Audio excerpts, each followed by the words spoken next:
accompanied by the Vice President of the United States and the United States Trade Representative.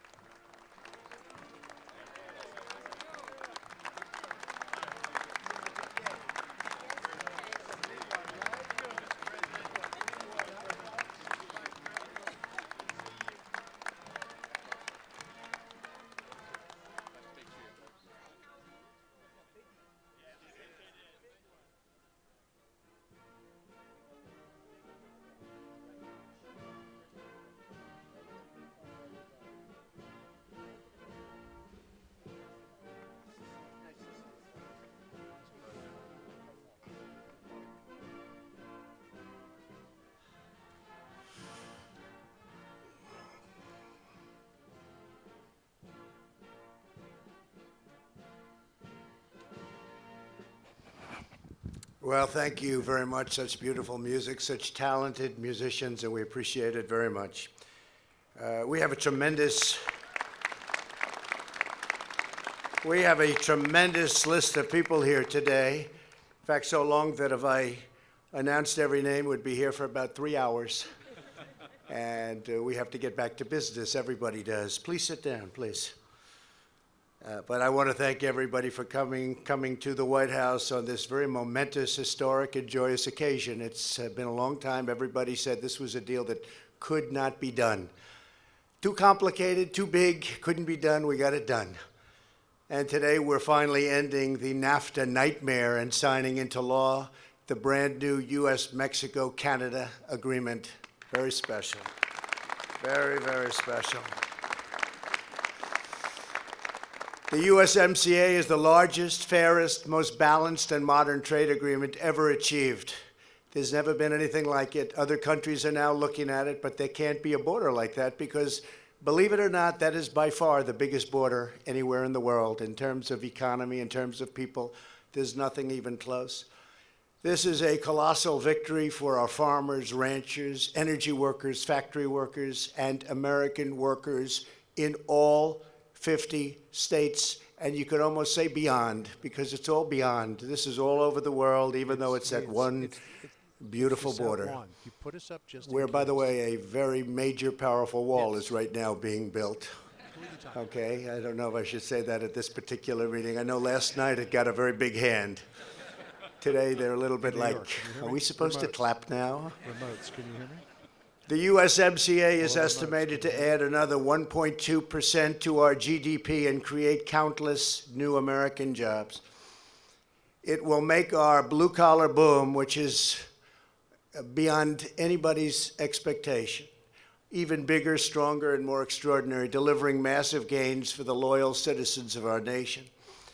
For the first time in American history, we have replaced a disastrous trade deal that rewarded outsourcing with a truly fair and reciprocal trade deal that will keep jobs, wealth, and growth right here in America.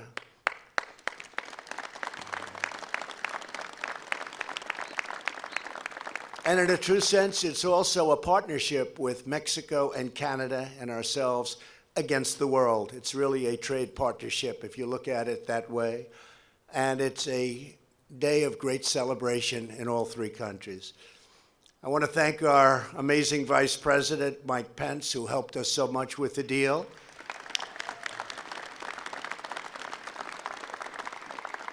And our sincerest appreciation to Ambassador Robert Lighthizer and Jared Kushner and Steve Mnuchin and all of these incredible people for the job you've done. Like I said, they said it couldn't be done. Welcome also to many members of Congress who were key to getting the deal done, including Senator Grassley. Where's Chuck? Where is Chuck? Oh, he was brutal. He would call me. He would say, how is it going? How is it going? And with Chuck, you just don't mess around. You said, we'll get it done. Don't worry. Thank you, Senator, very much. And Pat Roberts, Martha McSally. And I want to just, if I could, mention, because we do have some incredible people that work so hard, and senators, and maybe I'm being just nice to them because I want their vote. Does that make sense? I don't want to leave anybody out. Hey, Congressman, I already got your vote, 196 to nothing. The hell with you. I think I have to mention some senators that are here. But Marcia Blackburn, who's been so, where's Marcia Blackburn?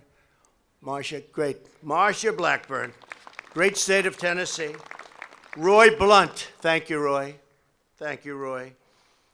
John Bozeman, thank you, John. Thank you very much. Great job. Mike Braun, he's become a big fixture on television and doing a great job. Shelley Moore Capito, thank you. West Virginia, great place. Senator Bill Cassidy. Senator, thank you very much. John Cornyn, thank you, John.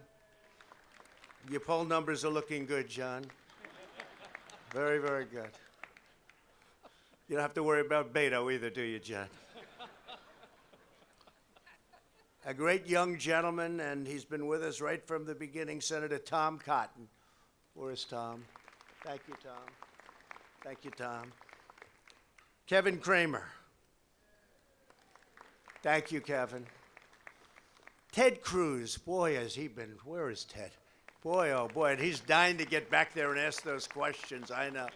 He's sitting there, let me out of here, President, I want to ask those questions. He's got some beauties, I'll bet. Thank you, Ted, for everything. You've been incredible. Steve Daines, my friend from the beginning. Thank you, Steve. Joni Ernst. Joni Ernst, that was the team, the tag team with Chuck Grassley and Joni Ernst. It was impossible. I just tell him I'm not in, please. Senator Deb Fischer, terrific person. Terrific person. Lindsey Graham, where's Lindsey? He may be having a news conference right now. He's working on something. He said, I'm going over to a news conference. I said, you know what? I'd rather have you at the news conference. Don't worry, we'll take care of it. A young, brilliant guy who's done incredibly well and respected by everybody, Senator Josh Hawley. Josh, tremendous. I think he's another one. He doesn't want to come over here right now. Where's John Hoven? John, you have been so great. Thank you, John. John Hoven. Senator James Lankford. He is a terrific person. We're just together on a very special day, right, James? Kelly Loeffler. Kelly, congratulations, Kelly. Really great. They already like you a lot. That's what the word is. Thank you, Kelly. Martha McSally. Good, Martha. Great. Jerry Moran. Jerry, thank you, Jerry. Did a great job in a lot of different ways. And another one is James Risch. James, fantastic job you do. And Mike Rounds. Where's Mike? Mike, thank you. He's always there, Mike. He's fantastic. Tim Scott, Mr. Opportunity Zone, and I think he's over there fighting. He's saying, just read the transcripts. That's what he's saying. He's great. Tom Tillis, who's doing pretty well, is what I'm understanding. Tom Tillis. Where's Tom? Yup. And Roger Wicker. By the way, is there anybody, thank you, Roger. Roger, is there anybody I didn't introduce? I would like to apologize immediately.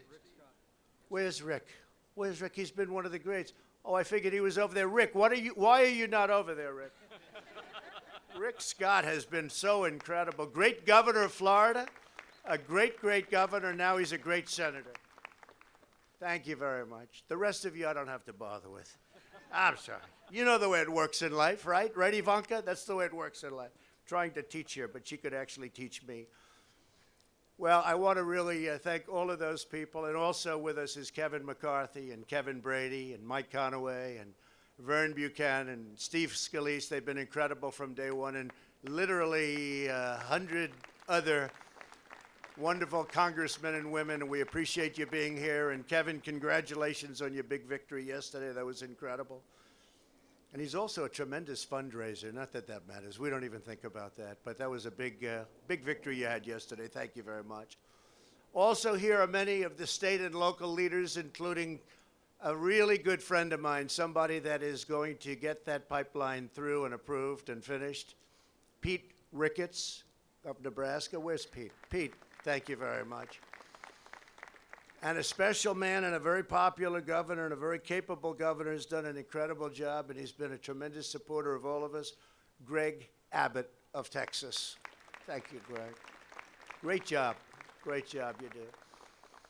We're very grateful for the close partnership and cooperation with Prime Minister Trudeau and for our incredible friendship and the relationship that we've developed with President Lopez Obrador. We're honored to be joined by Acting Ambassador Hillman from Canada, Ambassador Barcena of Mexico, Mexican Undersecretary Seade, Mexican Minister of Economy Marquez, and Mexican Foreign Minister Ebrard. They were really great people. We got to know them very well. This was a long negotiation, complex. Spent a lot of time with them. Thank you very much for being here. And I want to say that I have our great cabinet right up here, but I'm not sure. I don't know. Ted, should I introduce the cabinet? You want to get back, right? Let's forget it. My cabinet is great, every one of them. Every one of them, they're fantastic. They are fantastic, and we appreciate it very much. You've done a great job. Getting good credits for what you're doing, and we really appreciate it. Really fantastic. After NAFTA's adoption more than 25 years ago, the United States lost nearly 1/4 of all of its manufacturing jobs, including more than 1 in 5 vehicle manufacturing jobs. Think of that. 1 in 5 jobs lost so needlessly. Thousands of factories were shuttered. Millions of manufacturing jobs were destroyed. And entire communities were devastated, from Ohio to Pennsylvania, Michigan to Maine, and California to North Carolina, devastated. 2 decades of politicians ran for office vowing to replace the NAFTA, and this was a catastrophe, the NAFTA catastrophe. Yet once elected, they never even tried. They never even gave it a shot. They sold out. But I'm not like those other politicians, I guess in many ways. I keep my promises, and I'm fighting for the American worker, and we're all fighting for the American worker. Everybody here is fighting for the American worker. This agreement is a tremendous breakthrough for American agriculture. Canada will finally provide greater access for American dairy. Canada's opening up. It will grow annual exports to our neighbors by an estimated $315 million. Poultry exports to Canada are expected to rise by at least 50%, and egg export could increase by 500%. Where is the Canadian folks? Where are they? You guys did a good job on us before this deal, I'll tell you. Canada was very tough, but they're good. They're our friends, so we appreciate it. Very importantly, Canada will finally give fair treatment to American-grown wheat. The USMCA is also a massive win for American manufacturers and auto workers. Under NAFTA, companies were given huge incentives to produce cars in foreign countries and ship them to America tax-free. No tax, no nothing. We lost our jobs, we closed our factories, and other countries built our cars. But we've changed that, and we're now setting records. The USMCA closes these terrible loopholes and includes strong provisions to ensure that new cars are fashioned by American hands. That's a fancy word of saying built, and manufactured with American labor. We have some of the great labor leaders here right now. I think James Hoffa. Where's James Hoffa? James? Thank you very much, James. It's great. Thank you, James, very much. It's great. Fiat Chrysler is already investing $4.5 billion in creating 6,500 new jobs in Michigan and opening up the first new Detroit plant in more than 30 years. And we have a lot of them happening. Ford is putting in $1.5 billion in creating 3,000 new jobs, while GM is investing $2.2 billion in creating 2,200 new jobs in Michigan to build vehicles of the future. And I believe we have the chairman and president and the bosses of those two companies. Please, Mary. Where's Mary? Mary Barra. Thank you very much. And Ford, thank you very much. We appreciate it. What a great job. Please stand. Come on. For that kind of money, anything over $2 billion, you're allowed to stand. Anything over $2 billion, otherwise we don't have you stand. Thank you. Thank you both very much.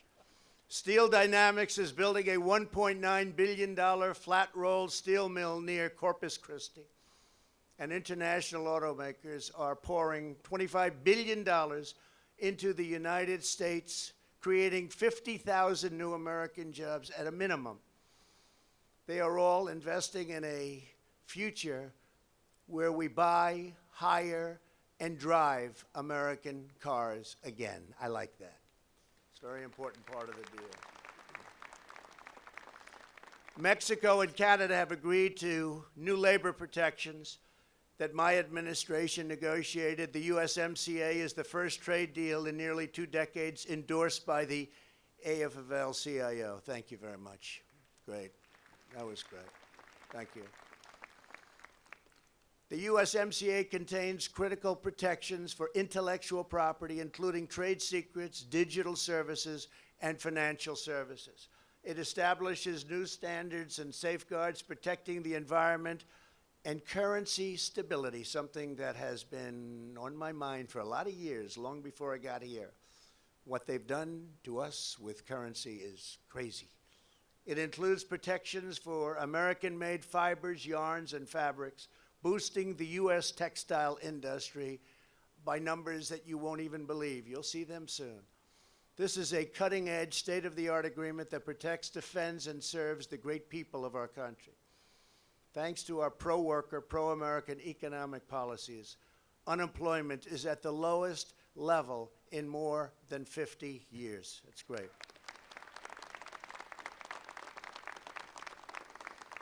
And we've created, in a very short period of time, a number that nobody would have believed if I ever said it during the campaign. They wouldn't have believed. The estimate was 2 million. The most you could do was 2 million. We've created over 7 million new jobs up until this point. Over 7 million new jobs. Nobody would have believed that. Real median household income is now the highest level ever recorded, history of our country, ever recorded. More Americans are working today than have ever worked in the history of our country. We're up to almost 160 million people working. We've never even come close to a number like that. We have the hottest economy on earth. Other countries come to see me in the Oval Office, and the first thing they say is, "What are you doing with your economy?" They try to copy us. Many have copied us, and it hasn't worked so well for them, to put it mildly. We are doing better than any country anywhere in the world, and it's not even close. Millions of extraordinary men and women strengthen our country every day in factories and warehouses, fields and farms, mills and stockyards, all across this magnificent land. Their work and devotion and drive inspires our people and powers our nation. Together, we're building a glorious future that is raised, grown, built, and made right here in the glorious USA. I would now like to invite Vice President Pence and Ambassador Lighthizer to say a few words. They worked very hard on the agreement, and I'm just going to finish off saying that this is something we really put our heart into. It's probably the #1 reason that I decided to lead this crazy life that I'm leading right now, as opposed to that beautiful, simple life of luxury that I led before this happened. But I love doing it, and the reason I love doing it is that nobody in a period of 3 years has done so much as all of us have. Nobody. There's never been an administration that has done what we've done in the first 3 years. That means we're doing great things for the people of our country and beyond the people of our country. And it's a real honor to be involved and to have helped so many people. A real honor. And it's an honor to have all of you with us. Thank you very much. Mike, please say a few words. Thank you, Mr. President. Thank you, Mr. President. Mr. President, members of the Cabinet, especially Ambassador Bob Lighthizer, the governors, members of the Senate, members of the House of Representatives, leaders from businesses large and small across America, and all the hardworking Americans that are here and are looking on. This is a great day for American workers and American farmers because, Mr. President, thanks to your leadership, NAFTA ends today and a new era of jobs and growth begins under the USMCA. Mr. President, as a candidate and as our president, you said we could get this economy moving again. And with the support of the members of Congress gathered here, we cut taxes for working families and businesses large and small. We rolled back regulation. You unleashed American energy. But, Mr. President, you also challenged our party and the American people to think in new ways about international trade. And the American economy is booming. As you just said, more than 7 million jobs created, unemployment at a 50-year low. And I know what means most to you is that wages are rising across the board, but they're rising most rapidly for hard-working, blue-collar Americans. Mr. President, today you'll sign the largest trade deal in American history. And today, thanks to your leadership, we'll leave behind the failed policies of the past and have a new trade deal that'll benefit every American. As a son of the heartland, let me say, I couldn't be more grateful for your leadership. I saw firsthand how NAFTA hollowed out communities, caused thousands of factories to close, shuttered businesses in communities across my state and across the heartland. We saw thousands of jobs go south of the border. Over 1 million Americans lost their jobs. But thanks to your leadership, Mr. President, those days are over.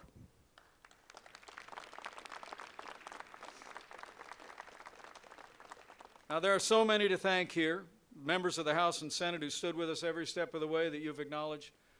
You've done a great service for the American people. Let me also thank the governors here and governors around the country and mayors around the country who stood with this president, believing that we could do better as well. And Mr. President, you directed me to travel across this country over the past year. I traveled to nearly 20 states. I met with farmers and workers and owners of businesses large and small. And today I want to give credit to them as well, to Americans like Jay and Sue Blanchard of Safety Signs in Lakeville, Minnesota, to Don Walker of Magna International in Lancaster, Ohio, and Doug Freitas of Freitas Farms in California. It was Americans like them who let their voice be heard and supported your leadership, and Congress acted to approve the USMCA. This day is theirs as well. But finally, Mr. President, on their behalf, I want to say thank you to you for having the vision long ago that America could do better than NAFTA. I want to thank you, Mr. President, on behalf of all of the American people for simply keeping your word, for fighting for the forgotten men and women of this country every day as you do, for driving a hard bargain, for never letting up until we got a deal that put American jobs and American workers first. So we're here today because of great allies in Congress and state houses and city halls. We're here today because the American people stepped forward and demanded better. But I want to say with a grateful heart that we're here mostly because we have a president who will always put America first. Thank you, Mr. President, and congratulations.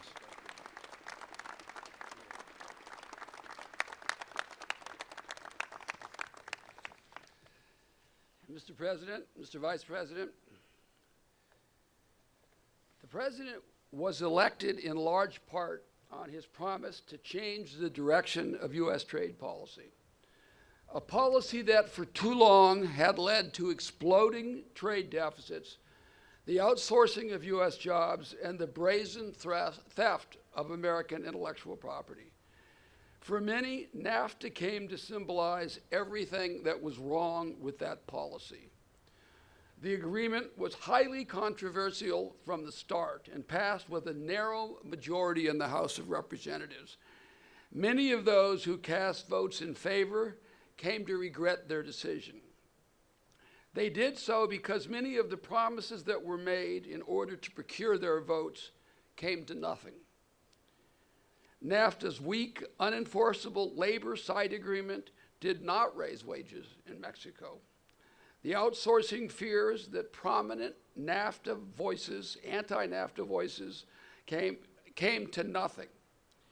And the situation got worse later in the decade when China joined the WTO. This experience colored every subsequent debate over trade policy, and nearly every trade agreement after NAFTA passed with an increasingly narrow majority, and often along party lines. President Trump set out to chart a new course. The Trump trade policy is designed to create more manufacturing jobs, protect America's competitive advantage in technology and innovation, secure greater market access for American businesses, farmers, ranchers, and critically, to change the stale politics of trade by creating bipartisan consensus around a new model that works better for all Americans. The USMCA achieves each of these goals. This great historic agreement is truly the result of extraordinary effort by many, many people. It is multinational, whole of administration, and bipartisan. It affects every sector, thousands of businesses, and millions of workers in our economy. Of course, the president was our leader and inspiration, and the vice president was intimately involved in this process in every single step and devoted an enormous amount of his first term to making sure that we succeeded. For that, I'm very grateful. The complexity of this effort is perhaps best shown by the fact that in the early rounds, as many as 1,000 negotiators from the three countries would be involved. We needed experts on agriculture, manufacturing, automobiles, banking, telecommunications, labor, environment, and I could go on and on. I would like to thank my negotiating partners from Mexico, Secretary Ildefonso Guajardo, Ambassador Jesus Seade, as well as the absolutely essential Luis Videgaray, Secretary Marcelo Ebrard, as well as Secretary Graciela Marquez, and past and present ambassadors Gutierrez and Barcina from Mexico. On the Canadian side, I would like to thank Deputy Prime Minister and good friend Christi Freeland, Jerry Butts, Katie Telford, and Steve Verheuel, and again, the ambassadors there, past and present, McNaughton and Hillman. All were critical. Mexico and Canada are fortunate to have such impressive public servants. I would also personally like to thank the members of Congress, Republicans and Democrats, who worked so hard on this agreement, not just last year, but during the course of the negotiations. They also were involved every step of the way. They made this a bipartisan success. I have been in town long enough to know that listing members at a time like this makes more enemies than friends. So I'll only mention that I'm grateful to the leadership of the House, the chairman and ranking member of the Ways and Means Committee and the Finance Committee, and of course, Leader McConnell. Many others made immense contributions. Thank you also to congressional staff. You were magnificent for 2 years. Finally, and I apologize for the length of my remarks, I want to show my appreciation to the inspiring men and women of USTR, as well as the Departments of Commerce, Agriculture, Treasury, Labor, Transportation, EPA, and other agencies that work so hard. These people work tens of thousands of hours for 2+ years, many going home at 2 and 3 o'clock in the morning or not at all. Chief among the leaders of this effort is my deputy, Ambassador C.J. Mahoney. Since his confirmation 2 years ago, he has worked continuously on this effort, day and night, and 7 days a week. Thank you also, Ambassador Dowd, our agriculture negotiating, and the long-suffering Jameson Greer, who has the unenviable task of being my chief of staff. As I said 16 months ago, thank you also, Jared Kushner, my friend and partner, for all your work and guidance and support. I said before, from the heart, I mean it again now. Thank you to the cabinet members who devoted a substantial part of their terms to this effort. particularly the Secretaries of Treasury, Commerce, Agriculture, Labor, and thank you, of course, Larry Kudlow and Peter Navarro.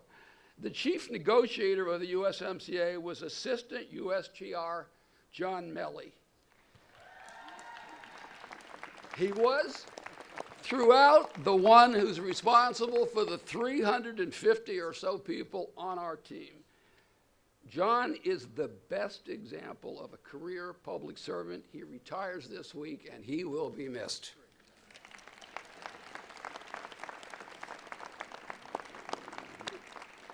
In closing, let me just say that I mostly want to thank the President of the United States for allowing me to lead this special team, for his constant, steady leadership, and for always being supportive during very difficult times, and to congratulate him on his magnificent achievement. To do this, and to do it under these circumstances, is a monumental part of your legacy, and I'm happy to be part of it.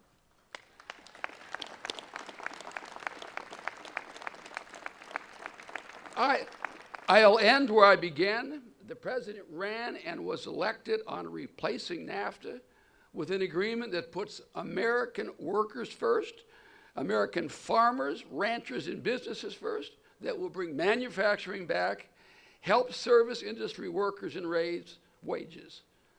All I can say, if you'll pardon the appropriation, promise made, and 3 years later, promise kept.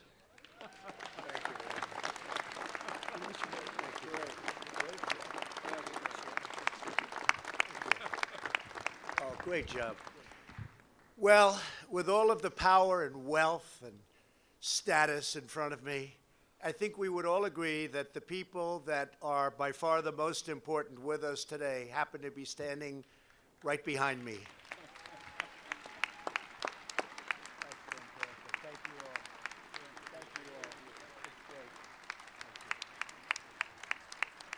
They're the ones, they're the workers. They're the workers, and they're the ones that are going to benefit most by what we're doing. So thank you very much for being here. Thank you. Thank you. And I would like you to remember that 2 weeks ago, we signed another little deal, our trade deal with China. And we expect to be taking in $250 billion a year in purchases. They will be purchasing so much from our farmers. I've been saying they have to go out and buy immediately larger tractors and more land. I hope they can do it, but the number is the largest number they've ever produced was 16 billion a year. I think, Chuck, we could say that. Joni, you would say 16 was the number. I called up our great Secretary of Agriculture, Sonny, who's probably around here someplace. I said, Sonny, what's the biggest number? Sonny Perdue. And he said, sir, 16 billion is the biggest number. I said, all right. Well, we're going to make it up because they were targeted, perhaps correctly. You know, China's negotiating. That's why nobody wanted to take it on. They said, we're going to target your farmers. And every other leader of our country said, oh, we're going to pass. Our farmers were incredible because they said, the president is doing the right thing. But I said, what's the number we're talking about? And it was 16 billion, and it was 12 billion from the previous year. So it was 12 billion and 16 billion. And that was it. That was the maximum they've ever done. So I said, you know what we have to do? We're going to reimburse them and help them with 12 billion for the first year, 16 billion, same thing, for the second year. And the farmers got through. And they didn't want that. Nobody wanted to call it a subsidy, and it wasn't a subsidy. It was really a targeting fee, you could call it. But our farmers, I'll never forget, we had them over at the White House in the cabinet room, 35 farmers, and they said, sir, we don't want any money. We just want a level playing field. We don't want money. And I said, you know what? I've been president now at that time for 2.5 years. I said, that's the first time anybody's ever said that. Everybody wants money and they don't care how they get it. This is the first time they said, we just want a level playing field. They are the most incredible people. And when some of the people from the media, I'm going to be very nice today, the people from the media went out to the farms, and they went out to Iowa, and they went to Nebraska, they went to many of the different states, and they said, what do you think about what the president is doing? They're all, I don't think I heard one negative, no matter who it was, no matter which network. the farmers would say, the president is doing the right thing. This should have been done a long time ago. I'll never forget it. And now the farmers are going to be tremendous beneficiaries. In fact, when Bob was getting ready to sign the agreement, very close, we were a few days off, and I said, what are we getting for the farmers? Sir, we have it up to $20 billion purchase. I said, make it 50. They said, what do you mean, make it 50? Remember that one, Bob? I said, make it 50. He said, sir, they can't produce that much. I said, they'll find a way to do it. I think they'll find a way. Chuck, if they don't find a way, I'm going to be very angry at you, okay? They'll find a way. But it's true. We had it down at 20. That's more than they had ever done before. I said, make it 50. And they're going to. I think China is going to really be terrific. I think our relationship has never been better. We're very much involved with them right now on the virus that's going around. We're working very closely. I spoke to President Xi. We're working very closely with China. And honestly, I think as tough as this negotiation was, I think our relationship with China now might be the best it's been in a long, long time. And now it's reciprocal. Before we were being ripped off badly. Now we have a reciprocal relationship, maybe even better than reciprocal for us, because we have a long way to go before we get back some of the $500 billion a year that we were losing for year after year to China. So we're very honored by that deal, and we're very honored by the USMCA. And I just want to thank everybody in the audience, because almost every one of you indirectly or directly was involved. And history is going to show you're going to be very, very proud of what's happening, and very proud of what's happening to our country. Thank you all for being here very much, and I'm going to have the honor of signing the USMCA. Thank you very much.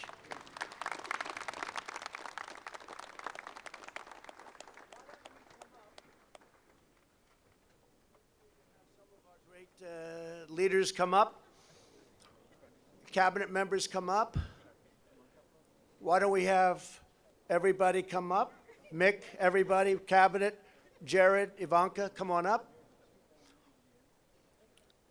This will be very historic. So if you don't, senators, come on up. Come on, senators. Come on, senators, please come up, please. Please come up. Oh, we're going to take care of the senators. The workers understand. They get it better than anybody. Hi, fellas. Great. This is great. And, Bob, if we could have some of the folks that worked so hard on the agreement come up from your department. Come on up. Come on up. Some of them they just didn't stop. They worked long hours. Thank you very much. Okay. Thank you very much. Thank you, Kevin. Thank you, Roger.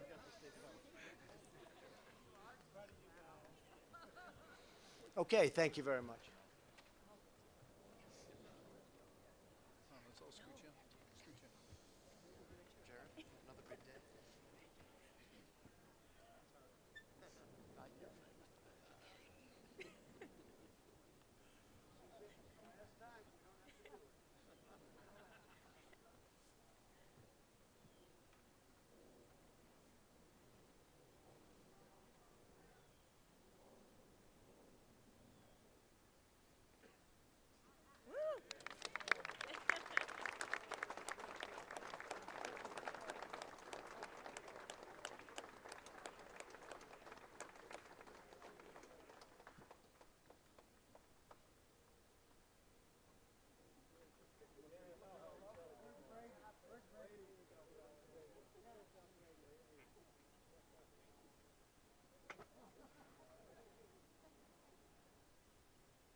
it's cold out here, but it was an exciting day.